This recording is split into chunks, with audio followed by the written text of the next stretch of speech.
Xin mến chào quý cô chú anh chị và các bạn. Chắc các anh chị, quý cô chú và các bạn cũng đã nghe bên chỗ kênh của em bé gọi là bé thích thích bé Nguyễn Thiện Nhân đã lên trong video mà bé nói là em muốn lặn mà gió chẳng ngừng gì đó, các youtuber mà cũng chẳng ngừng. Rồi chào anh Tâm Danh nhé.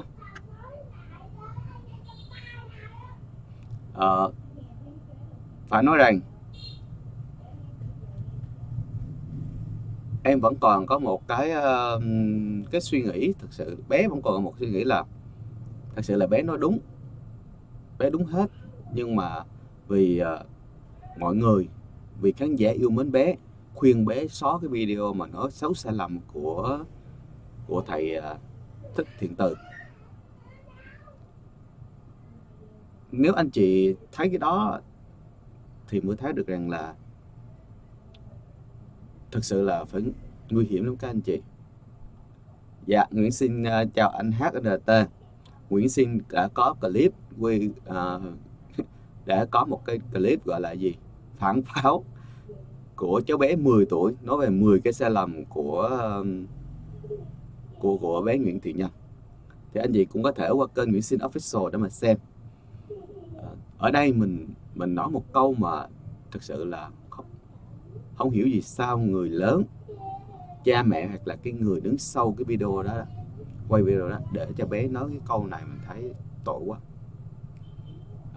Đương nhiên bé sẽ làm một cái công việc là nghĩa là rũ bỏ hết trách nhiệm của những người lớn. Có đúng sự kiểu như mình bé thôi, bé làm bé chịu, nhưng mà sao 12 tuổi rồi bé làm bé chịu được các anh chị ha. Ai quay video cho bé, ai post video cho bé, cái người đọc nội dung không hiểu hay sao mà đúng không anh chị đó. Mới nữa kìa anh bạn, như thấy bị xóa rồi các anh chị. Cái đó mình tính sau ha. Video cho bé mà nói là mà nói là không, người lớn không có nói hết, có mình em tự hiểu. Nhưng mà bé lại nói một câu mà thiệt sự mình nghe xong cái mình cảm thấy là cái việc này không phải là cái chuyện nhỏ nữa rồi. Bé tìm mọi cách để mà nói rằng cái người xung quanh của mình, người có quan hệ với mình, không có gọi là lý giải cho cái việc mà cái người có quan hệ với mình, cha mẹ mình không có trách nhiệm trong vấn đề này. Mà trách nhiệm này, cái vấn đề mà nếu có xảy ra thì gì bé nói mà có lỡ sai thì cũng cho thầy Thích Thiện Từ thông các anh chị. Vì bé nói là cái vấn đề mà các cái giáo lý kinh Phật bé nói không vô đó mà học đi, vô nghe thầy Thích Từ thông mà học đi, đúng không? Và đương nhiên bé khẳng định là các cái giáo lý thuyết đó bé lấy từ thầy Thích Từ thông. Mà nếu mà nói như vậy, thầy Thích Từ thông không thể mà không biết thầy Thích Từ thông có dám nói thầy Thích Nhật Từ là ông sai gì ông lấy cái tên là Thích Nhật Từ không? Mà bé lại nói là từ những những cái lý thuyết, những giáo lý, những cái mà hướng dẫn của thầy Thích Thích Từ thông đó các anh chị, để mà bé suy ra và bé nói là những cái sai trong cái hành động của thầy Thích Nhật Từ. Rồi bé biện hộ cho là bé rất yêu mến kính trọng thầy Thích Nhật Từ, nhưng mà cái hành vi của thầy là những việc nhất thời, còn cho như vậy mới ghê chứ đó. Thì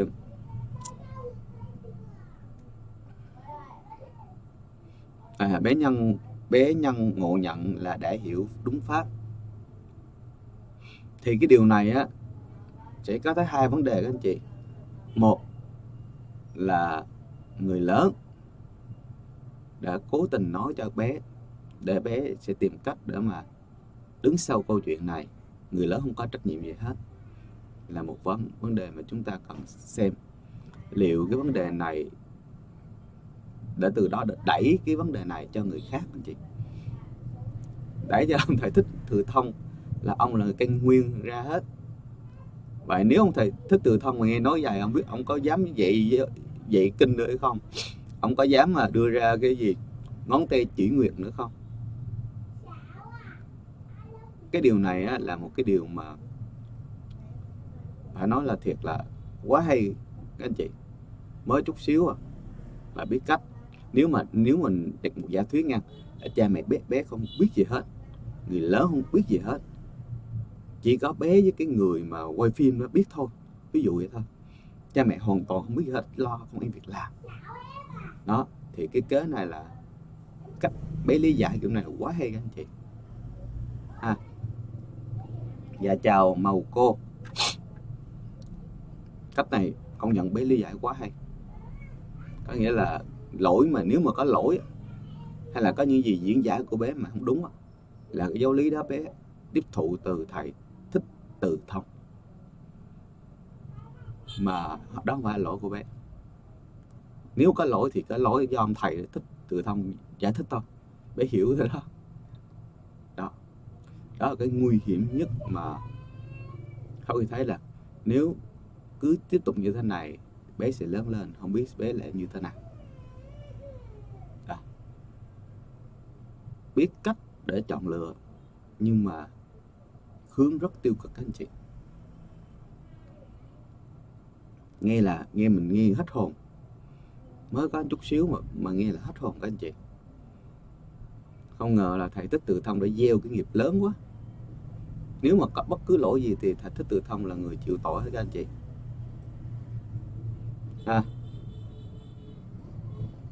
Thật sự là mình thấy đây là một cái, nếu mà mình giả thuyết nha các anh chị, đó là bé không được cha mẹ quan tâm, cha mẹ bé không biết gì hết thì quá tội. Thì đây là nghiệp lớn đây. Nếu mà thấy toàn người ta không, mình coi các cái comment á, chưa thấy ai mà ngoài cái kênh của cậu ta, thì các cái fan rất là ủng hộ, cổ suý cực kỳ luôn. Nhưng mà những cái kênh khác, những cái channel khác, nếu mà nói về bé thì không có thấy. Và đương nhiên các anh chị thấy rồi đó, những gì mà người ta chửi đồ đó thì có phải, nếu một phần nào đó có phải là, nếu mà theo cách mà đạo Phật hay nói, thì đó có phải là thầy Thích Từ Thông đã gieo cái nghiệp lớn không các anh chị? Tại vì bé chỉ có bị tác động, tất cả mọi thứ không có ai tác động bé chỉ có do giáo lý của thầy Thích Từ Thông thôi. Bé nói vậy đó, bé khẳng định điều đó. Vậy đó có phải là thầy Thích Từ Thông chịu trách nhiệm không? Vì bé 12 tuổi chưa đủ sức trách nhiệm đó mà chịu. Vì vậy cho nên giờ bé nếu mà không liên đới với cha mẹ thì phải có một liên đới đến khác. Vậy bây giờ đã tìm ra thủ phạm rồi, đó là thầy Thích Từ Thông, đúng không? Vậy thầy vậy gì mà để bé như vậy? Giờ bé nói ra như vậy là thầy phải chịu trách nhiệm rồi.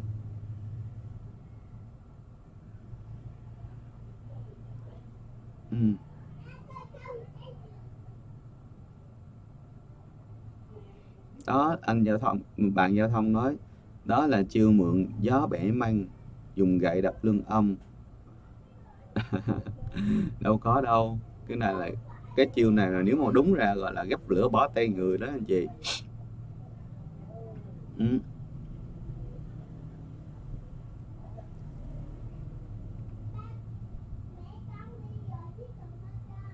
Rồi chào ẩm thực vợ làm. Thôi thì mình chỉ thấy cái, mặc dù bé đấy, không biết anh chị nào có nói sói hay không, mặc dù bé là có xóa hay không, thì mình với cái tinh thần này mình thấy là nguy hiểm quá rồi. Bây giờ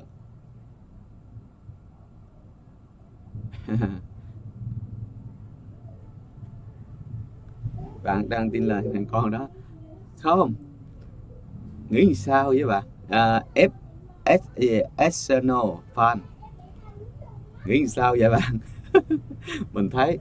mình thấy tội cho bé đó, và đương nhiên mình hiểu, mình nói ra như vậy để các anh chị hiểu rằng bây giờ con nít không phải là vấn đề nữa các anh chị. Và vấn đề đây là có hai cái đối tượng, đó là người lớn và người giám hộ hay là cái người giúp em để làm cái điều này. Càng ngày biện hộ cho mình, nhưng mà rốt cuộc càng ngày càng đi sâu vào một nơi đây. Hai các anh chị đi sâu vô chuyện vấn đề khác.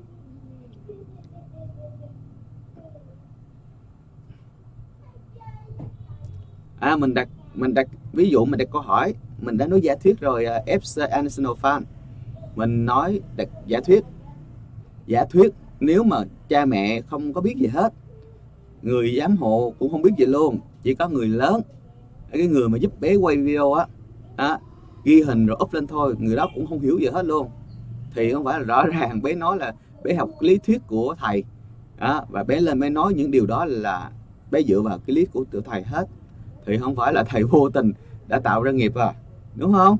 Thì bây giờ tội bé đâu có tội được, vì bé quá nhỏ, mới 12 tuổi Vậy là vô tình cái cuốn gì, cái quyển mà gì ngón tay chỉ nguyệt đã làm cho thêm một đứa nhỏ 12 tuổi nghĩ sai về Phật pháp.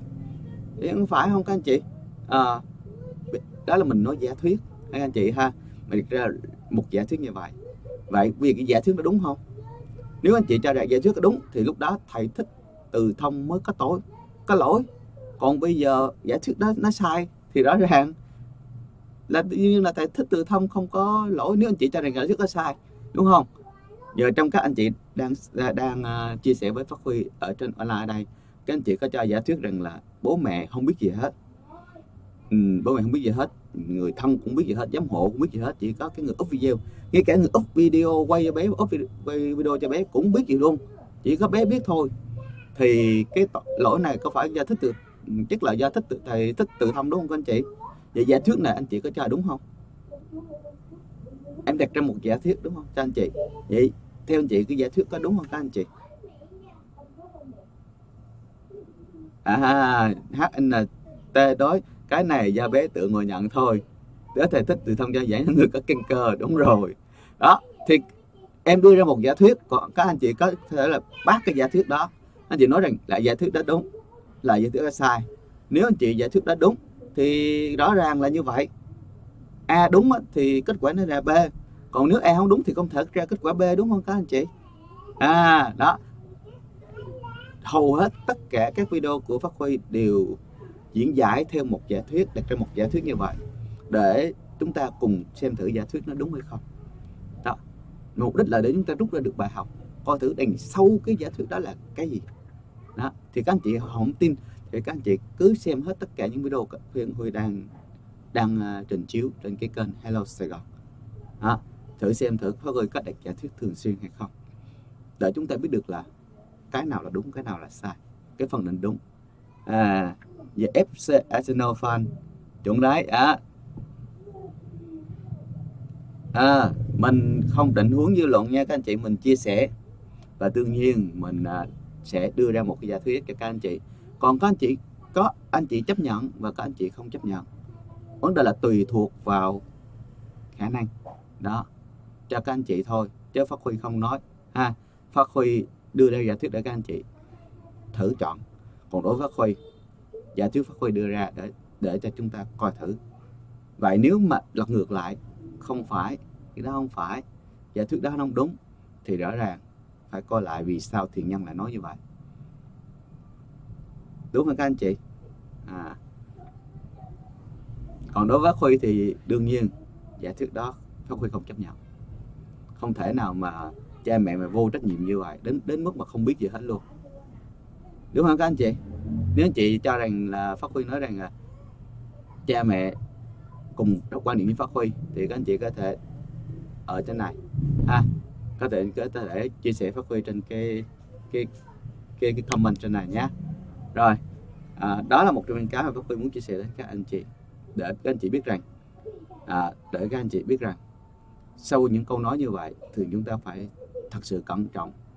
Mặc dù đã nghe cả một câu nói của bé 12 tuổi các anh chị, để anh biết được rằng chân tướng của sự việc nó là như thế nào. Tại vì ngay cả dưới video đó các anh chị, Phát Huy rất đau lòng vì vẫn có những người lớn nào xưng là bà này, cô này, chị này, ô cưng yêu quá nè, cháu dễ thương quá nè, cháu nói đúng quá nè. Bà trận cháu 1000 like rồi, 1 triệu like rồi. Đau lòng là các anh chị.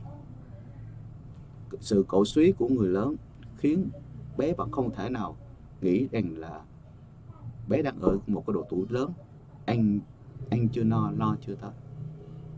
Bé xem thường tất cả những người khác.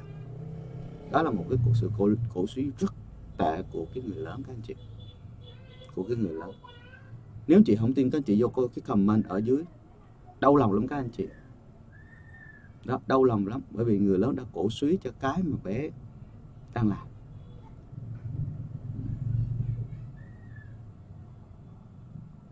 Bạn y rồi mới có mấy cái nick ảo, nick dạo nữa đây rồi.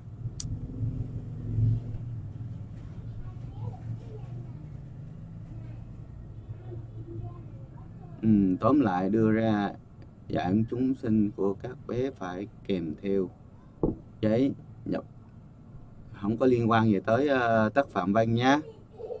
Mình đang nói về vấn đề liên quan tới những cái gì mà bé Nguyễn Thiện Nhân nói, lý do vì sao cha mẹ bé không có liên quan đó.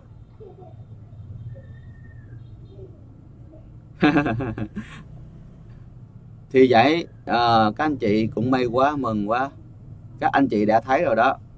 Những người nào đang cổ suý đây đã, các anh chị biết rồi đó.